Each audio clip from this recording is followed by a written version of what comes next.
Hi hello नमस्ते, मी उज्ज्वला पवार या YouTube चॅनलवर तुमचं अगदी मनापासून स्वागत आहे।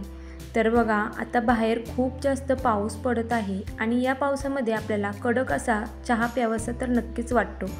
तर बघा, जसा टपरीवरती चहा भेटतो ना, अगदी त्या पद्धतीचा चहा घरीच कसा बनवायचा ते मी आज तुम्हाला दाखवणार आहे। अगदी घट्टसर चहा आणि कमी साहित्यामध्ये आणि अगदी परफेक्ट चहा कसा बनवायचा ना, ते आज मी तुम्हाला दाखवणार आहे।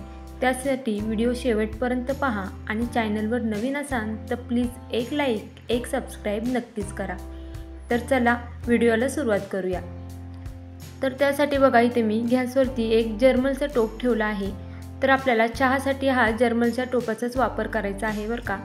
त्यानंतर बघा, यामध्ये आपल्याला थोडंसं पाणी घालायचं आहे। आता इथे मी 1 कप चहा करणार आहे, त्यानुसार मी तुम्हाला साहित्य दाखवत आहे। तर बघा, अगदी थोडंसं पाणी घातलं आहे। त्यानंतर बघा, अर्धा चमचा मी इथे चहा पावडर घातली आहे। तर ही चहा पावडर जी आहे ती सोसायटी चहा पावडर आहे। त्या चहा पावडरने चहा असा छान असा घट्टसर होतो। त्यानंतर बघा, इथे अद्रकचा तुकडा घेतला आहे। त्यानंतर तो अद्रकचा तुकडा छान असा व्यवस्थित ठेचून घेतला आहे बघा।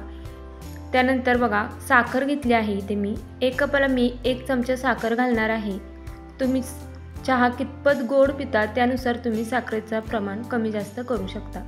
आता बघा, साखर घातल्यानंतर आपल्याला अद्रक, चहा पावडर आणि साखर छान असं उकळून घ्यायचं आहे। 1 मिनिटभर आपल्याला हे उकळून घ्यायचे। तर इथे पाहू शकता, 1 मिनिटभर मी हे सर्व छान असं उकळून घेतलं, जेणेकरून चहा पावडर आणि अद्रकचा जो आरक असतो ना, तो पूर्णपणे चहामध्ये उतरला पाहिजे। तर बघा, आता हे 1 मिनिटभर छान असं उकळून घेतलं। त्यानंतर बघा, इथे 1 कप दूध यामध्ये घालायचं आहे। तर बघा, आपल्याला दूध नेहमी चहामध्ये गरमच दूध घालायचं आहे, थंड दूध घालायचं नाही आहे। तर बघा, इथे मी दूध गरम करून घेतलं आहे, त्यानंतर यामध्ये घालून घेतलं आहे। आता बघा, हे व्यवस्थित असं हे चमच्याने आपण मिक्स करून घेऊया। आता बारीक गॅसवरती आपल्याला हा चहा 2 ते 3 मिनिटं छान असा उकळून घ्यायचा आहे। तर इथे पाहू शकता, 1-3 मिनिटं मी हा चहा छान असा बारीक गॅसवरती उकळून घेतला आहे। तुम्ही पाहू शकता, चहाला छान असा घट्टपणा सुद्धा आलेला आहे।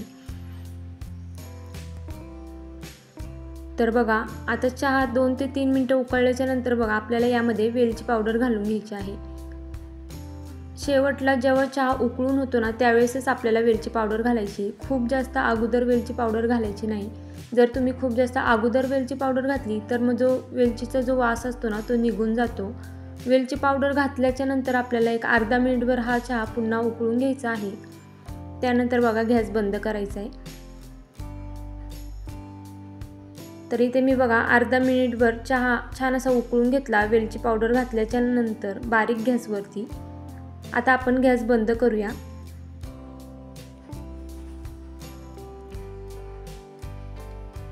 आता आपण हा चहा कपामध्ये गाळून घेऊया।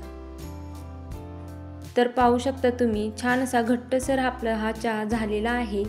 तर तुम्हाला सुद्धा जर या पद्धतीने चहा बनवायचा असेल तर नक्कीच माझी ही रेसिपी पहा आणि तुम्ही माझी रेसिपी कुठून पाहताय हे मला कमेंट करून सांगायला विसरू नका। त्याचबरोबर चॅनलवर नवीन असाल तर प्लीज एक लाईक, एक सबस्क्राईब नक्कीच करा आणि तुम्ही माझे व्हिडिओ कुठून पाहताय हे देखील कमेंट करून सांगायला विसरू नका। तर भेटूया उद्या एक अशाच नवीन रेसिपीसोबत। तोपर्यंत सर्वांनी काळजी घ्या। बाय।